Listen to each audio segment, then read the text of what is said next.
ऑफिसमधील प्रेम भाग 4. मायेच्या घरातला पाहुणा. आईला हॉस्पिटलमधून डिस्चार्ज मिळून 2 दिवस झाले होते. मृणाल आता बऱ्याच प्रमाणात बरी झाली होती. डॉक्टरांनी तिला काही दिवस पूर्ण विश्रांती घेण्याचा सल्ला दिला होता.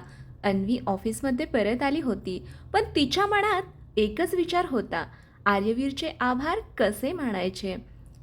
थँक्यू हा शब्द तिला खूप छोटा वाटत होता. दुपारच्या वेळी ती धाडस करून आर्यवीरच्या केबिनमध्ये गेली. सर, आत येऊ? या अन्वी. तिने काही क्षण शांत उभं राहून धीर गोळा केला. सर, एक विनंती आहे. बोला. आई आणि बाबांनी म्हणजे तुम्हाला एकदा घरी जेवायला बोलावलं आहे. आर्यवीर थोडे आश्चर्यचकित झाले. अन्वी, त्याची काही गरज नाही. गरज नाही, पण त्यांची इच्छा आहे. ते काही क्षण विचारात पडले. मी आलो तर तुम्हाला खरंच आनंद होईल. अन्वीच्या चेहऱ्यावर निरागस हसू उमटलं. खूप. आर्यवीरही हसले. ठीक आहे, रविवारी येतो. अन्वीच्या चेहऱ्यावरचा आनंद पाहून त्यांच्या मनालाही एक वेगळीच शांतता मिळाली. रविवार. सकाळपासूनच घरात लगबग सुरूच होती. मृणाल स्वतः स्वयंपाकघरात उभी होती. आई, डॉक्टरांनी आराम करायला सांगितलाय. आजचा दिवस वेगळा आहे, ती हसत म्हणाली. पहिल्यांदाच तुझे सर घरी येत आहेत. शरदही बाजारातून ताजी फुलं घेऊन आले. घर छान दिसायला हवं. अन्वी दोघांकडे पाहून हसत होती. तुम्ही दोघं जास्तच उत्साही झाला आहात. दुपारी बरोबर 1 वाजता दाराची बेल वाजली. अन्वीने दार उघडलं. समोर आर्यवीर उभे होते. आज ते ऑफिससारख्या फॉर्मल कपड्यात नव्हते. साधा पांढरा कुर्ता आणि निळी जीन्स.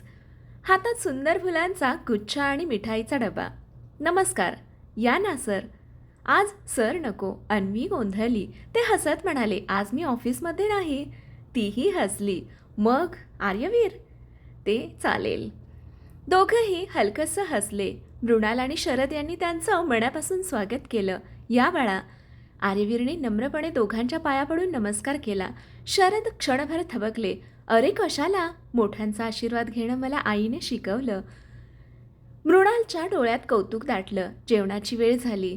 जेवणाच्या टेबलावर गरमागरम पुरणपोळी, मसाले भात, पिठलं, भाकरी, आमटी, भजी. आर्यवीर प्रत्येक पदार्थाची चव घेत होते. खूप वर्षांनी इतकं घरचं जेवण खाल्लं. मृणाल हसली. आवडलं? खूप. शरद मिश्किलपणे म्हणाले. मग अधूनमधून येत जा. आर्यवीर हलकेच हसले. नक्की. जेवणानंतर सगळे हॉलमध्ये बसले. भिंतीवर लावलेले जुने फोटो पाहताना आर्यवीर एका फोटोसमोर थांबले. त्यात छोटीशी अन्वी सायकल चालवत होती. ही किती लहान होती. शरद हसले. आणि खूप हट्टी. अन्वी लगेच म्हणाली, बाबा. सगळे हसू लागले. गप्पा रंगत गेला. शरदांनी विचारलं, आर्यवीर, कामाव्यतिरिक्त काय आवडतं?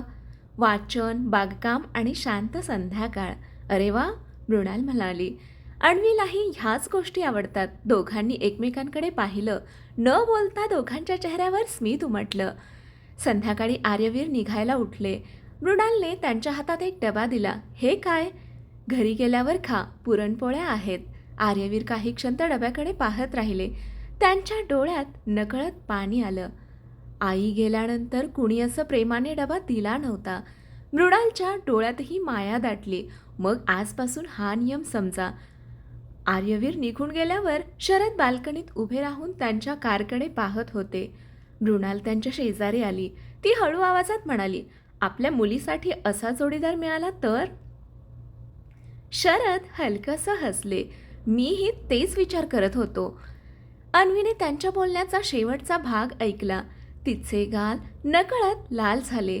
ती काही न बोलता तिच्या खोलीत निघून गेली. दुसरीकडे आर्यवीर घरी पोहोचले. त्यांनी मृणालने दिलेला डबा उघडला. पुरणपोळीचा पहिला घास घेताच त्यांच्या डोळ्यांसमोर आईचा चेहरा उभा राहिला. ते बाल्कनीत जाऊन आकाशाकडे पाहत हळूच म्हणाले, आई. आज अनेक वर्षांनी पुन्हा घरासारखं वाटलं. आणि त्यांच्या मनात एक सत्य अधिक स्पष्ट होत गेलं. अन्वी फक्त त्यांच्या आयुष्यात आलेली व्यक्ती नव्हती. ती त्यांच्या रिकाम्या आयुष्यात पुन्हा माया, हसू आणि घरपण घेऊन आली होती. ऑफिसमध्ये वार्षिक सांस्कृतिक कार्यक्रमाची घोषणा होईल. अन्वी आणि आर्यवीरला एकत्र सूत्रसंचलनाची जबाबदारी मिळेल.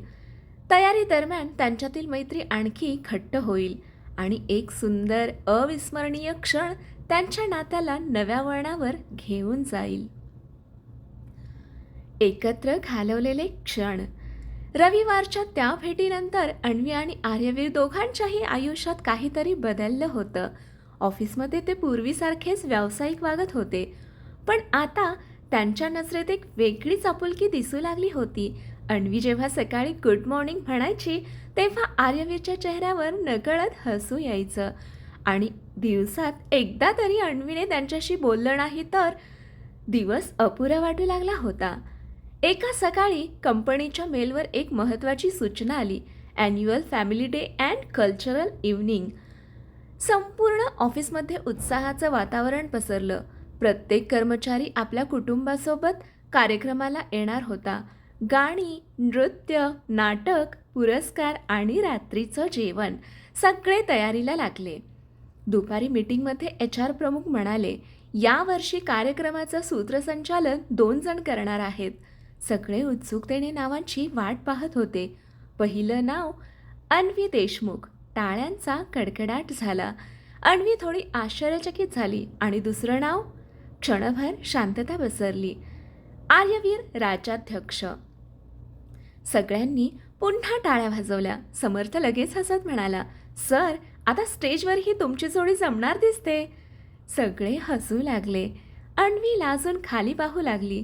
आर्यवीरही हलकंसं हसले. दुसऱ्या दिवसापासून तयारी सुरू झाली. दररोज ऑफिस संपल्यानंतर 1 तास रिहर्सल असायची. पहिल्या दिवशी दोघे स्टेजवर उभे होते. अन्वीच्या हातात स्क्रिप्ट होती. ती थोडी घाबरली होती. सर, माझ्याकडून चूक झाली तर?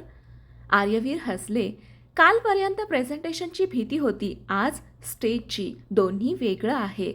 एक गोष्ट सारखी आहे. कोणती? तू प्रयत्न मनापासून करतेस. अन्वीच्या चेहऱ्यावर पुन्हा आत्मविश्वास परतला. रिहर्सल सुरू झाली. सर्व मान्यवरांचं मनपूर्वक स्वागत. अन्वी बोलत होती.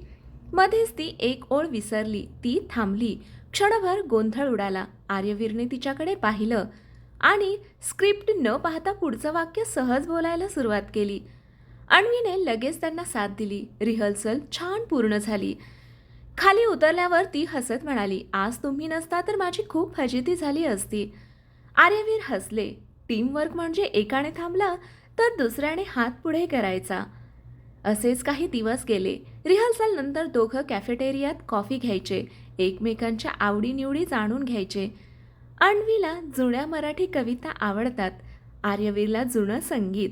दोघांनाही पाऊस, झाडं आणि शांत संध्याकाळ आवडायची. एक दिवस अन्वीने हसत विचारलं, इतक्या गोष्टी सारख्या कशा काय असू शकतात? आर्यवीरने तिच्याकडे पाहत उत्तर दिलं, बहुतेक काही लोकांची भेट उशिरा होते, पण त्यांची मनं आधीपासूनच सारखी असतात. अन्वी काही क्षण शांत झाली. ते वाक्य तिच्या मनात खोलवर उतरलं. त्या संध्याकाळी रिहर्सल संपल्यावर बाहेर हलका पाऊस सुरू झाला होता. दोघं ऑफिसच्या पोर्चमध्ये उभे होते.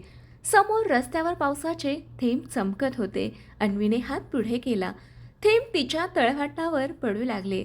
ती लहान मुलीसारखी आनंदाने हसत होती. आर्यवीर तिच्याकडे पाहत राहिले.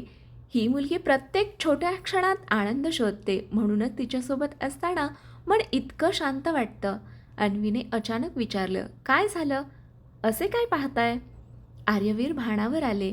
काही नाही. खोटं. ती हसली. तुम्ही काहीतरी विचार करत होता. आर्यवीरही हसले. हो. काय? ते काही क्षण तिच्याकडे पाहत राहिले. तुझं हसू. अन्वीचं हृदय क्षणभर थांबल्यासारखं झालं. खूप संसर्गजन्य आहे. म्हणजे? तू हसलीस की समोरच्यालाही हसू येतं. अन्वीच्या गालावर गुलाबी लाली पसरली. तिने नजरा खाली केल्या. त्या रात्री अन्वी डायरी लिहित होती. तिने एक ओळ लिहिली, काही माणसं आयुष्यात येतात आणि त्यांच्याशी बोलल्यावर दिवस सुंदर होतो. आर्यवीर, तुम्ही माझ्यासाठी तसंच काहीतरी बनत चाललात. दुसरीकडे आर्यवीर त्यांच्या आईच्या फोटोसमोर उभे होते. ते हसत म्हणाले, आई, मी आता तिच्या हसण्याचं कारण व्हावंसं वाटतंय. त्यांच्या मनाने आज पहिल्यांदाच प्रेमाची कबुली स्वतःलाच दिली होती. पण अजूनही ती कबुली अन्वीपर्यंत पोहोचायची होती. वार्षिक सांस्कृतिक कार्यक्रमाचा दिवस उजाडेल. अन्वी साडीमध्ये आणि आर्यवीर पारंपरिक पोशाखात दिसतील. दोघांची जोडी पाहून सर्वजण भारावून जातील आणि कार्यक्रमानंतर घडणारा एक हळवा प्रसंग त्यांच्या नात्याला आणखी एका सुंदर टप्प्यावर घेऊन जाईल. त्या नजरेतलं पहिलं प्रेम. वार्षिक सांस्कृतिक कार्यक्रमाचा दिवस अखेर उजाडला. सकाळपासूनच संपूर्ण ऑफिसमध्ये उत्साहाचं वातावरण होतं. मोठं सभागृह रंगीबेरंगी फुलांनी सजवलं होतं. स्टेजवर आकर्षक रोषणाई, सुंदर पडदे आणि कंपनीचा मोठा लोगो झळकत होता.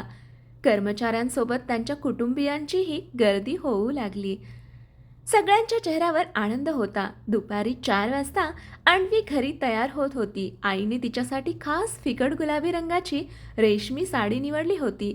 लहानसे मोत्याचे कानातले, हलकासा मेकअप, केसांची सैल वेणी. आरशात स्वतःकडे पाहताना अन्वीला स्वतःचाच विश्वास बसत नव्हता. मृणाल तिच्याकडे पाहतच राहिली. माझी मुलगी आज खूप सुंदर दिसतेय. शरद हसत म्हणाले. आज कार्यक्रमात सगळ्यांच्या नजरा आपल्या अन्वीवरच असणार. अन्वी लाजली. त्याचवेळी आर्यवीर ही घरी तयार होत होते. त्यांनी गडद निळ्या रंगाचा कुर्ता आणि ऑफ व्हाईट जॅकेट घातलं होतं. आरशात स्वतःकडे पाहताना त्यांनी अनेक दिवसांनी स्वतःसाठी वेळ काढला होता. त्यांच्या चेहऱ्यावर एक वेगळीच प्रसन्नता होती. संध्याकाळी कार्यक्रम सुरू होण्याआधी अन्वी स्टेजच्या मागे उभी होती. तिच्या हातात सूत्रसंचलनाची स्क्रिप्ट होती. पण आज ती कामामुळे घाबरलेली नव्हती. तिचं हृदय वेगळ्याच कारणाने धडधडत होतं. आर्यवीर मला या साडीत पाहून काय म्हणतील? इतक्यात अन्वी तिने मागे वळून पाहिलं. आर्यवीर तिच्यासमोर उभे होते. दोघे काही क्षण एकमेकांकडे पाहतच राहिले. जणू वेळ थांबली होती. आर्यवीरच्या डोळ्यात नकळत कौतुक उमटलं. ते हळूच म्हणाले, आज तू खूप सुंदर दिसते आहेस. अन्वीच्या गालावर गुलाबी लाली पसरली. ती हळू आवाजात म्हणाली, थँक्यू. काही क्षणांनी तिनेही धाडस केलं, तुम्हीही खूप छान दिसत आहात. आर्यवीर हलकंसं हसले. हा आजचा सर्वात सुंदर कॉम्प्लिमेंट आहे.